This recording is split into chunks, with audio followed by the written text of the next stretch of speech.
apple. Oh, wait, I forgot. Mommy said say something nice. Hey, I said it and I meant it. And well, Luigi, I always go last. It is such an honor to have you with us. Thank you so much for being here. Thank you. It's Martinet. Martinet. I'm not a Martinet. So many people are so wrong. It's you a can't French trust name. anything. Charles-André Martinet. Charles-André. Oui, Oh, c'est moi, Martinet. c'est moi. Hi, everybody. C'est bon. First of all, let me say thank you all very much for coming. Many thanks to Nintendo, of course, for the joyous career that I get to have now as ambassador with diplomatic immunity. And of course, thank you to the show for bringing me out here. These guys are great. And mostly thank you to you because your love for the game is what allows me to go around and meet you and have a wonderful, wonderful life. Thank you. It's my profound hope that you all get to see and live and experience the joy of doing what you love to do in life. You know, that you develop a relationship with yourself, I guess is the way to do it, where you love yourself enough to give yourself permission to have whatever you want. Follow your heart, follow your destiny, and find out that in the end you're the hero of your own game, the game that we have as life. And I don't mean game in a trite way, but simply that you are the hero, and you deserve the love, the joy, the happiness, the fun in your work, in your pleasure, in your relationships. You deserve it all. So that's my profound wish for each and every one of you. And the way I try to communicate that is to always be in touch with a hope that always help you be in touch with your inner magical child that just is, it's enough to say, woohoo, to bring the memory back of what that joy can be. So thank you. Thank you for playing my games. Well, thank you for being the voice of many of our generations. And I can sincerely say that I don't think a lot of us would be where we are without something like that we could latch onto in such a way that we were able to. I mean, I think I speak for a lot of us when I say that that was for me definitely what you call like the bridge into a lot of different games. It was the one that really brings most people out. If you haven't heard of any other games, you've heard of Mario. Yeah, you know Mario 64 was like a game that really revolutionized video games because it went into 3 dimensions. And I had been doing Mario games before that, but you didn't really hear them. Mario Teaches Typing, Mario Game Gallery, you know, and fundamentals. And it was Mario Teaches Typing that taught me the most because I first crashed an audition to be this Italian plumber from Brooklyn, you know, and I thought, well, you know, that's got to be, hey, how you doing? Get out of my face here, you know? And then I thought, well, don't do that, because if you're going to improvise and talk with children all day, I don't want to be gruff and mean. I want to have fun. So what just popped into my voice, my brain was, hello, I'm a Mario. Let's make a pizza pie together. And so I just rambled on and on and on like that, because the only direction I had was make up a voice, make up a video game, or anything you want, and don't stop until you run out of things to say. So I thought, well, I'll just do food, except I ran out of the food, so I had to start making it up, you know? Then we're gonna make a resto tutto rotello, and I'm gonna chase with the resto tutto rotello, and if I catch you, you're gonna make a resto tutto rotello, and chase me with the resto tutto rotello. And I just kept going and going and going, nonstop, until I heard, stop talking! Cut, there's no more tape, thank you, we'll be in touch. And I thought that was really the end of it, you know, so long, folks. And that was just the beginning of, gosh, now it's been 33 years. I'm on my 34th year of absolute joy and fun. And I'll tell you one thing as a warning, a caveat in life, it goes so fast. It feels to me like it was just 3 years ago, 5 years ago, and it wasn't, it was 34 years ago. So don't waste any time. Love yourself enough to go on, you know, and for those, you know, everybody in life gets the high points and the low points. You know, we really do. It's just what life is. But you can't control what happens to you, but you can work gently and self-lovingly to meter your response to it, you know, to change your response, to be optimistic and positive. You know, it's easy as you get old to get cynical because things hurt, things move that shouldn't move, things don't move that used to move. you know? And you know, it's easy to start getting to that place, but boy, remembering the beauty of life is so important, you know? And if you are a person that feels like you don't belong in life, get out, reach out and get help. Get help. Find out, it's really hard to do that. but find the courage to reach out to someone who loves you, because more people love you and you are more loved than you will ever possibly know. But, you know, luckily you have an eternity to find out. So it's a good journey, I hope, all the way. So there it is. I just lost a family member who didn't reach out. And everything, all the love in the world was there to help him. And he didn't reach out, and we lost him. So I say that with some degree of urgency to the adults and the adolescents that face the hard things in life, that, you know, things do get better. They get better, and they get better, and they get better. And it, you know, it starts with you, but you reach out too, and then it gets even better. And then there's video games. You know, people ask me often, you know, it's like, I want to be a voiceover, what do I do? And I say, play a lot of video games and listen as you play, watch a lot of cartoons, laugh, enjoy, and figure out what it is that's making it make you have so much joy, and then do that, you know? Because it's that simple. There's a reality that, you know, I think in Hollywood they say 99% of actors are unemployed 99% of the time. So if from that paradox, it's a very competitive world, this acting world.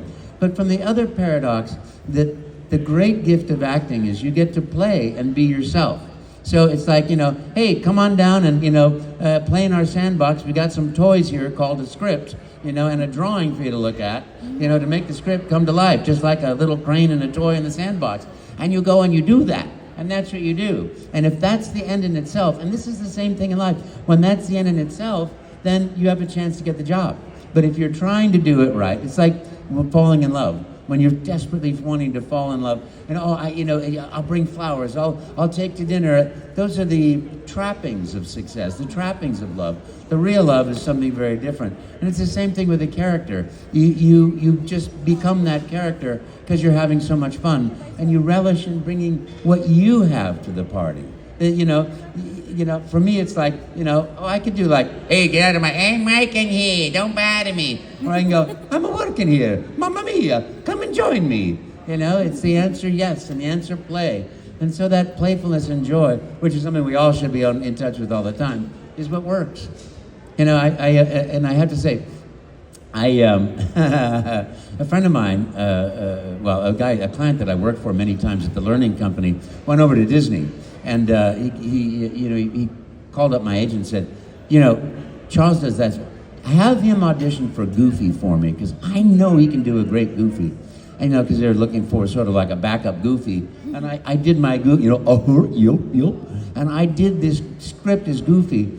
And I thought, wow, I really nailed that. And I sent it in, and I didn't get it. And I saw Ned like a year later, and I said, Ned, remember the audition for Goofy? And he goes, oh yeah, Charles, you were by far the best Goofy. You were just dead hit on the voice. And, oh, you weren't Goofy. And I thought, wait a minute. If I was the best voice, wasn't I the best Goofy? No, because I wasn't being Goofy, I was imitating Goofy. And it's the same thing with love, the same thing with life, the same thing with anything that you want. You gotta be it to enjoy it. You gotta jump in, So that's what I learned out of that experience. But that's the way life is, This is a gorgeous, wonderful country. I feel so lucky to be an American, but I also live overseas. So it's nice to look at it from the perspective. And I hope that it becomes a happier, more loving and friendly place to each other, because all of us that are Americans deserve to love each other. And, but when I was a kid, I think I was the luckiest generation. Post-World War II, my dad gets out of the military after a horrific time in Southeast Asia. Of course, they sent him to Southeast Asia. He's French. So send him to Southeast Asia. Send him to Burma, where they don't speak French, But there he was, and, a horrific time. Came back, and America was like, education was free for everybody, healthcare was affordable, and everybody could disagree about which way we were going, but everybody wanted the same thing, a better life for their children and their families, And we grew up in this privileged time where it was golden years, The White House was Camelot, and everything was magnificent, and I think we're going to go back to that. It just takes a little bit of bumps along the road to get there. But, let us all remember that we're all Americans, and we should all get out and vote for what we want. And hopefully that's for hope and joy and inclusion and, a better life for everybody. I always remember Justice Black and Justice William Douglas. Douglas is this wild liberal, and Black is this very conservative justice. But they were in at the time when the civil rights issues came up.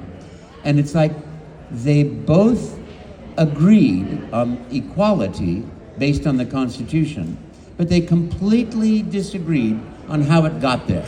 And the same with eminent domain, the same with everything. And they were best of friends, disagreed vehemently about everything, but always agreed on the end path, which was a better life for all people. So we need more of that in the world, more agreement, more joy, more working together to make this country better.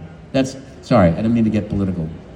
But what you might notice is when I auditioned, I didn't stop talking until he said, "Stop talking." You'll notice I do that.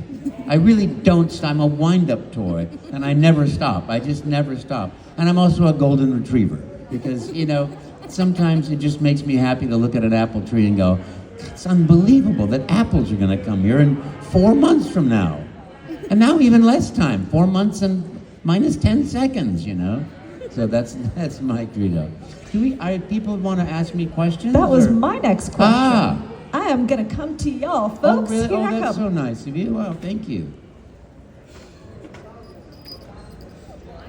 All right, making my way around this way. Hi, Fred. If Super Mario and Sonic the Hedgehog met, what would Super Mario do? Well, he'd Throw race hands or him. shake hands. Probably shake hands, high five, and then start a race, a competition, because the two of them compete very vehemently. Yeah, Roger Craig Smith and I have this ongoing sort of feud that we play at whenever we're at a show. I send him notes that his mama makes bad pasta, and he sends me notes that I'm too slow and can't get anywhere. I mean, he's such a wonderful guy. It's just absolutely marvelous that's a great. I like actors. They're really. Some actors are very funny because they believe that. And some creativity is funny. If you look at Rodin, if you look at Picasso, you look at these artists from the past that, it is about suffering. I suffer. You suffer for your art. The Dark Lady of the Sonic, the unachievable goal, which is art, And I always say, I suffered for my art. Now it's your turn. Because to me, it's like, I create from joy, I create from happiness, I create from fun. So a guy like Roger also is creating from happiness and fun. So we'll get along till the cows come home. They do come home, right? They don't, they come back, right? Cows? That's what I've heard. No. Is that right? I'm not a farmer. Here you go. Hi. Hello. So do you know how like Peach and Mario, both of them if Oh yeah. She making my heart go bada bing bada yeah, boom bada what if secretly Peach had a crush on Bowser? What would you do? Well, this is what Odyssey is all about. They just absolutely it slaughtered me. I thought, I saw Mario and the little thing, and I'm doing the animation. And the thing, I'm like, oh, they're gonna get married. Oh, and then in the end, I find out, no. I couldn't believe. I've never been so hurt in my life. Heartbreaking for all of us. It's hard. Yeah, it's hard. Yeah, it's just terrible. Come this way. Come this way. There you are, a leap. Oh, thank you. I want to ask, how was it doing the dragon in Skyrim, or how did you get that role? Oh, that was great. What brings you to the throat of the world? That was fun. That was actually the one time I used to audition at home with a microphone. I had a Sennheiser 416 and a preamp, and it was the first time that software didn't work. So I used GarageBand on my thing, and I just sent it in because they said, do this, and it was my agent in LA, and it just worked out perfectly. So I sent that audition in. They said, yeah, we want you to come to LA, and I was already on my way to LA to do Consumer Electronics Show, or E3, I guess it was E3 by then, and so I just went down there and did that. Totally fun. And it was a very interesting game because they invented a language, for Skyrim and Sacred Scrolls.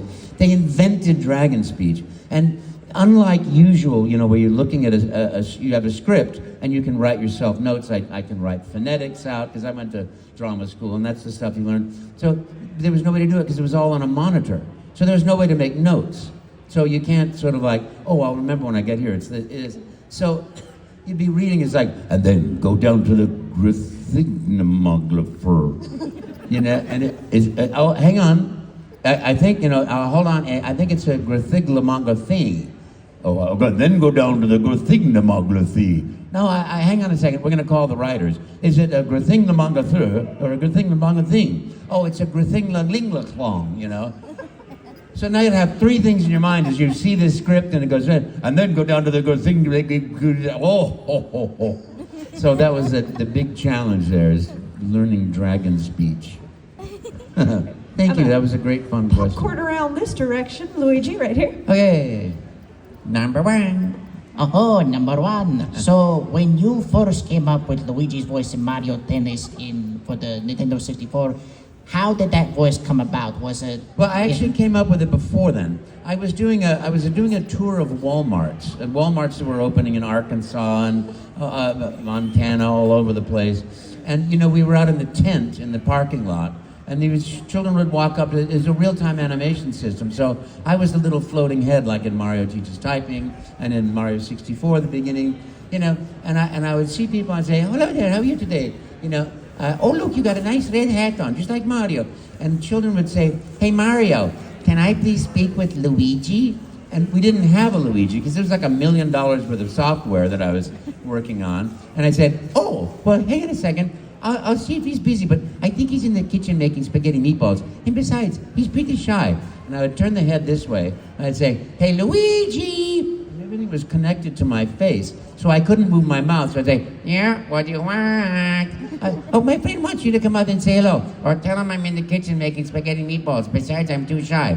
"Oh, he says he's in the kitchen making spaghetti meatballs. Besides, he's too high. Too shy."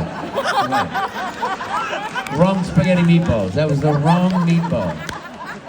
Take the mushrooms out of the sauce, Luigi. So, what I noticed was every time I did that, every child's head would go looking over there off the side of the TV set. So I created a whole world inside the TV set. Mama and Papa were over there. "Don't touch that remote control. I'm using that." "Oh, I can't touch the remote control." "Hey, Mama, yeah, what do you want?" So I would just have everybody going like this, like a little ping pong match or a tennis match. It was so cute. But the key was I couldn't move my mouth. So I did that Luigi like this, "Hello there, how are you today?" And then we went into tennis, which was great fun. And while Luigi, I just went in there and, he's like, I see this guy, and they said, "Can you put a voice to it?" It just seemed natural, And then, Wario was actually based on one of my friends at the company who had a mustache suspiciously like the Wario mustache. "No, you can't do that." Yeah, very fun. Nice question, thank you. Back All this great way. questions. Oh, there's a Mario. So as a Mario, what would you say is the favorite adventure of a Mario himself? And what was your favorite position within the Mario franchise to date? My favorite position? Well, what do you mean by my favorite position? So like which game, or if you did like a secondary voice, what was your favorite game to act out? Oh, well, they were all great. I'm in 168 games, it's like, they're all fun. I have a little batch, I'd say Mario Teaches Typing, Mario 64, Sunshine, Galaxy, Mario Kart Double Dash. I would say also 3D World, and Super Mario Bros. Wii. Talk about women in gaming. That was written by a woman. So that I'm like, yay! That was great. Love them all. Excellent. All right, I'm coming down this way. There you are. Friends and family over here. You're closest to me. Hello. Hey, so I am currently studying to try and become a video game composer. Great. I want to write music for video games. Do you have Great. any advice or suggestions on how to try and get a foot into the industry? I know absolutely nothing about that. I not only I can't compose, I can't write. I just know absolutely nothing about that. I mean, I would suppose just keep composing. If you can find somebody that's making a video game, compose. Say, I've got, put a card out there, put something online. I don't even know. Join LinkedIn. Just keep putting it out there. I make music for video games, and put a little demo online so people can go, oh my gosh, that's perfect. Something joyful, something sad, something scary and dangerous, something silly and dangerous, something, putting samples out there for people to hear.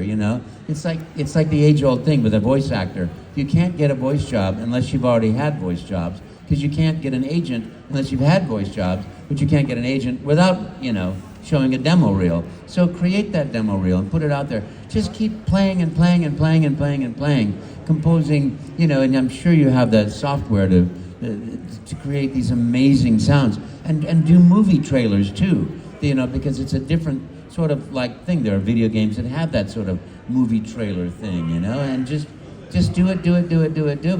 And if you know anybody with a studio, you can say, hey, I do this. If you ever hear anybody, or you can send demo reels to studios. It's a little bit risky and expensive, but those are things that I would do. And keep putting it out there and keep doing it out of your love for it. Absolutely. All right, And we got good time for luck. a few more. Hi. I was gonna ask, it's kind of like two questions mixed into one. One, what is it like being the Mario ambassador now? And then two, what do you think of Kevin Afghani and how he's been doing Mario now? Well, doing the ambassador work is really fun. I mean, I just got back from Taiwan. I went to Australia. It's absolutely great fun. I haven't heard Kevin's work, so I can't comment on that. But I'm sure it's wonderful, especially if it's close to my voice. Cheers. So this question is going to be a little bit funny because I have an Indiana Jones cosplayer next to me. But Harrison Ford likes to say that the Indiana Jones theme follows him around everywhere. Yes. As far as all the Mario themes that you've heard, what follows you around the most? What follows me around the most? Well, I have a stalker that... No, not even. People are lovely. It doesn't follow me around. I mean, everybody that knows me or, sees me in an airport or in an airplane, they're always so nice and so respectful and so absolutely kind. And we do photograph or something like that, It's an absolute dream for me. It always blows me away when actors I can't stand that I'm known for this one thing, that made me $100 million, oh, poor me, and don't play that fiddle, But Harrison Ford's a wonderful man and wonderful actor, and I'm sure it's partially in jest. It follows me wherever I go, and it's not a bad thing for me. It's very, very what a gift to do what I love to do and to be known for it and recognized for it and so deeply appreciated. That's the other part is we don't have enough gratitude in our life, and gratitude is an energy that generates. It doesn't just sustain, it generates. When you're grateful, you get more things to be grateful about. That's just the way life works, And people express so much gratitude for me for doing what I love to do, my job, which I love to begin with. And I think, gosh, what about the guy that put the electrical socket in the kitchen and you put a toaster oven in there, and every morning when your kids are children all the way until they become adults and through college and high school, that toaster always worked. It's like you don't ever get a chance to say, hey, thanks for that electric plug. That kept my family eating toast for 40 years, But it's like we all should be grateful for that because there's so much that makes our life happen. We are so dependent upon each other and so dependent upon the love and care and concerns of so many people. We just absolutely can't live without it. It's a fascinating thing that humans can live a long time without food and a certain amount of time without water, but a baby literally cannot live without love, and that it's so shocking how fully needed love is in our life. So gratitude and reaching out and finding more to love in life all sustains life and generates more to be grateful for. That's not exactly what you asked, I'm thinking. Thank you. Beautiful answer still. All right. I've got time for probably 4 more, so I'm going to pop through this way. All right. Okay, so one of my favorite things about the original Luigi's Mansion is the fact that Luigi hums the theme song alongside other tracks in the game. But I'm wondering, was there any story behind that idea? Because I think it's a really creative mechanic. And it's the guys at Next Level Games are just incredible. They're just incredible. We did that, though, at Bad Animals in Seattle. But then the last Luigi's Mansion I did up in Vancouver at their headquarters. And, every single person in that company knows every frame that's going in there. And the guys that create and produce and write the stuff and write the music, they're just like, they said, do you sing? No. Could you hum? I said, sure. Do you think if we play this for you a few times, you might be able to hum it? And I said, sure, And so I had no idea whether that was true or not, but I never say no. I always just go, yes, of course I can do that. That's how I became a voice actor. Someone said, you do voices? Yes, I do, not knowing what that is, because and it's here, read the script. Oh, Orchard Supply Hardware, the right item at the right price, right now. There you go. So I got the script and I just started thinking,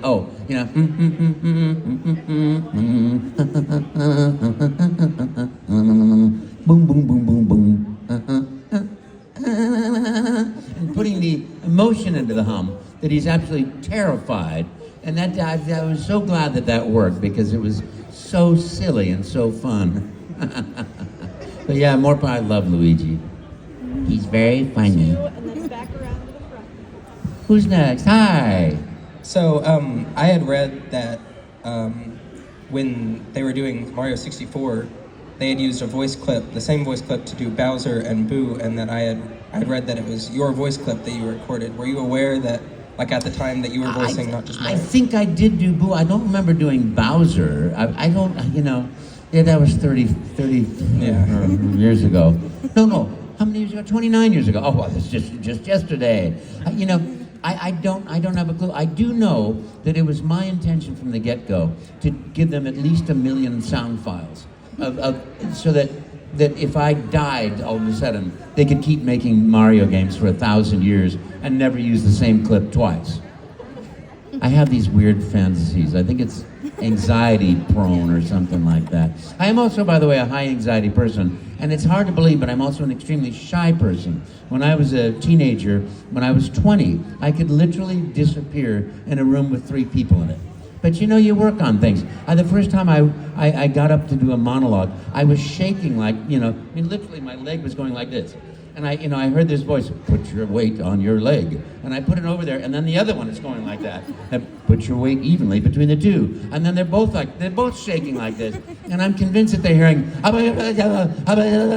don't have a clue what I was saying, my name is Joe, I died in a fire, And people went, yay, at the end. And I'm like, God, I can't believe I lived. And they go, well, I have a question. Why is it that you're the only person that wasn't nervous? Whoop. So you just keep doing it. You just go into your fears. Don't go in unsafely. Don't ever go into fear that's unsafe. Like, I'm going to jump out of a plane because I'm scared of it. No. Do it lovingly. Thank you. Hi. Okay, so Hi. what is, for Mario, Luigi, Wario, and Waluigi, what is your ranking for them? What is my...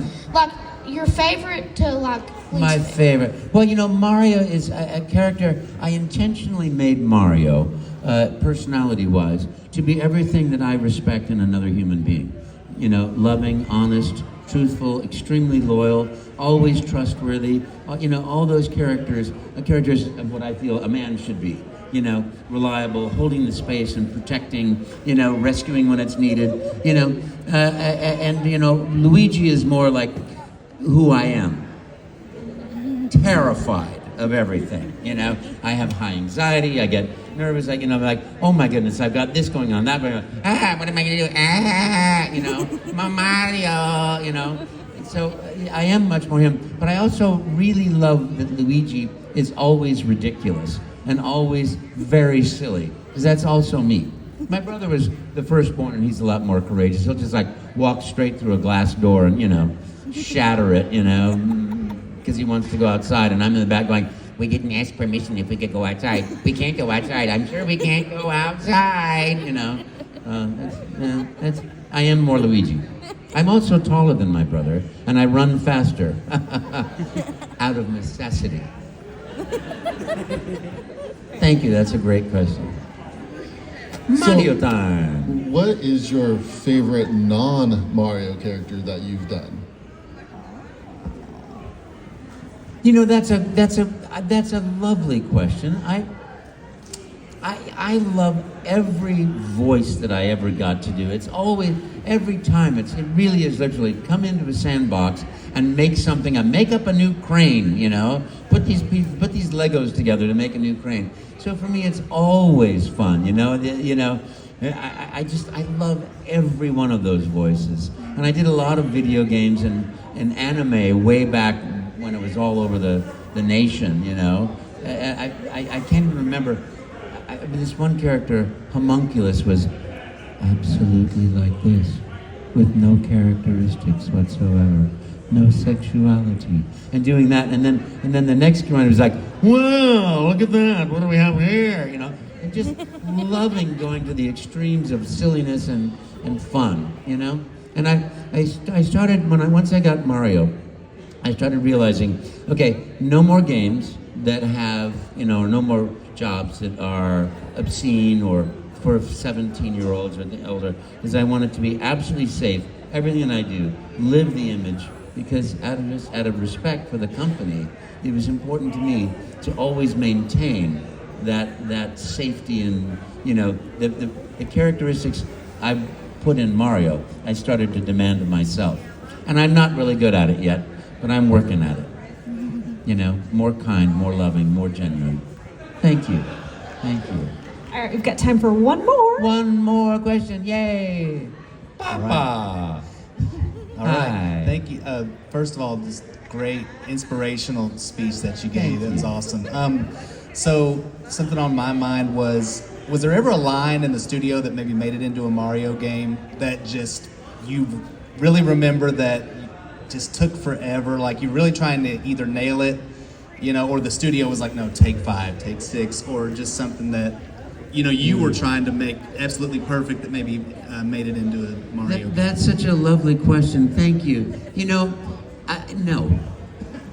I am the type of actor, you're supposed to do, it's like, okay, Charles, say woohoo 3 times. Woohoo, woohoo, woohoo. I will do it until they go, stop saying woohoo, I will do, instead of 3, I'll do like 30.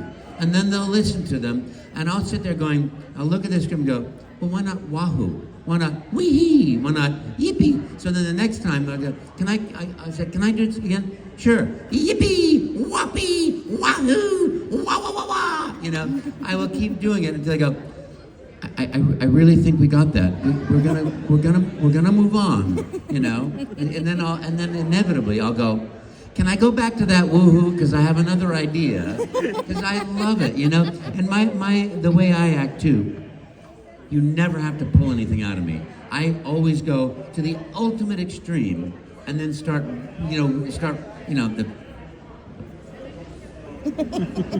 wind me back in, because I want to explore the outside parameter, I want to explore the inside, I want to explore all of it, and I'll keep talking until they say stop. I just absolutely, because to me, every single time I say something, I'm having fun. And it's like, that's my creative process. And I'm also a cheater because I improvise for a living. But when I'm in a studio, I sit there and while they're listening, I'm writing all over the script. All the different vowel sounds, all the different sounds, short, long versions. You know, oh, I got an idea for this, I got this. You know, 90% don't stick. But that, if it's 1% that sticks, you know, then I'm like, yippee, Stingly or something like that. I said, oh, Stingly. And it's just like, they all cracked up and I'm like, was that funny? I don't know because I'm not, is that funny? And they stuck it in the game, you know, and you go, yay. But thank you, that's such a lovely question. Thank you, and thank you everybody. You know, really, it's such a pleasure to be here, and thank you so much. Thanks for your kindness and your love and support, and I'll keep going around and doing this as long as I can because it's so great to meet you. And thank you. And thank you for playing so my much. game.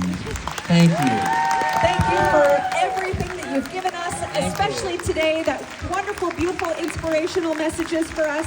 Thank you to Charles Martinet. Thank you so much. See you next time. Woohoo!